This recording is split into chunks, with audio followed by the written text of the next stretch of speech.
Fatigué? Épuisé? T'as l'impression que le sommeil c'est juste un très très vieux souvenir? T'en fais pas, t'es pas la seule. Quand on est maman, l'énergie c'est un peu comme les chaussettes dans la machine à laver. On sait qu'on en a, mais on n'arrive pas à mettre la main dessus. Tu fonctionnes en mode automatique. Tu rentres dans une pièce et tu sais plus pourquoi t'es là. Et quand le matin bébé pleure, tu te demandes si c'est déjà la fin de la nuit ou si c'était une longue sieste chaotique. Mais pas de panique. Aujourd'hui, je vais partager avec toi 3 astuces vraiment top, ultra efficaces et faciles pour retrouver ton énergie même quand tu n'as dormi que 3 heures. Et surtout, c'est des astuces adaptées aux mamans qui n'ont ni le temps ni l'énergie pour des stratégies compliquées.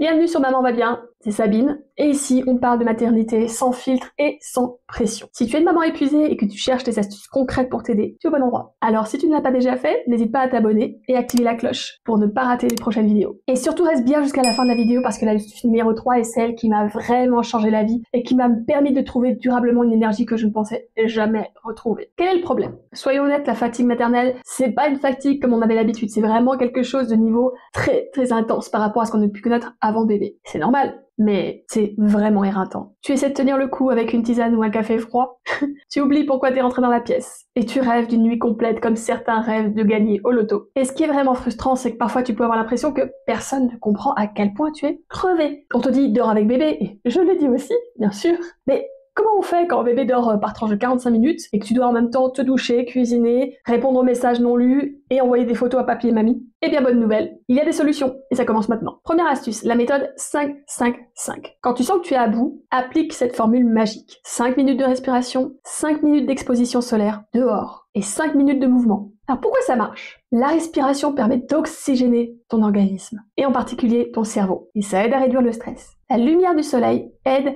à la production de sérotonine, l'hormone du bien-être. Bouger va stimuler la circulation sanguine et t'éviter d'avoir cette sensation de lourdeur physique. Petit défi, essaye dès demain et dis-moi comment tu te sens après ces 15 minutes. Astuce numéro 2, la micro-sieste stratégique. Alors oui, je sais, parvenir à dormir en même temps que son bébé, c'est idéal, c'est un peu du niveau expert. Mais dormir 5, 10, 15 minutes par-ci par-là, ça, tu peux le faire. Et c'est une recharge express qui va faire beaucoup de bien à ton cerveau. Petite astuce bonus, si vraiment tu sens que t'as pas le temps de dormir, une simple respiration de 5 minutes peut déjà faire beaucoup de bien pour descendre ton niveau de stress, réoxygéner ton cerveau et lui donner une petite pause. Ça peut aussi t'aider à détendre tout ton corps. Profites-en. Troisième astuce, ma préférée, l'alimentation anti-fatigue. Et oui, je crois que je te l'ai déjà dit, mais je te le redis, l'alimentation c'est ton carburant. Et bien te nourrir, c'est donner tout ce qu'il faut à ton corps pour continuer à fonctionner de façon optimale, tout en conservant son énergie et en dépensant le moins possible. Donc, optimise ton alimentation et aide ton corps à aller mieux. Franchement, tu vas être épaté par les résultats. Le combo gagnant, ça va être des protéines avec du bon gras, des œufs, des amandes, de l'avocat, de la vitamine C naturelle comme le kiwi ou les agrumes, et surtout de l'eau, avec, si tu le peux, un complément de magnésium, qui est idéal pour gérer le stress et éviter les coups de mou. Et en bonus, si tu le souhaites, une petite infusion citron-gingembre qui est magique pour booster ton corps et ton système immunitaire. Alors dis-moi en commentaire, c'est quoi ton astuce préférée?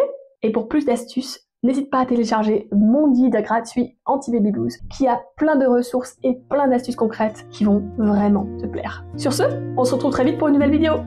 Bye bye! Soft wind whispers, stars above.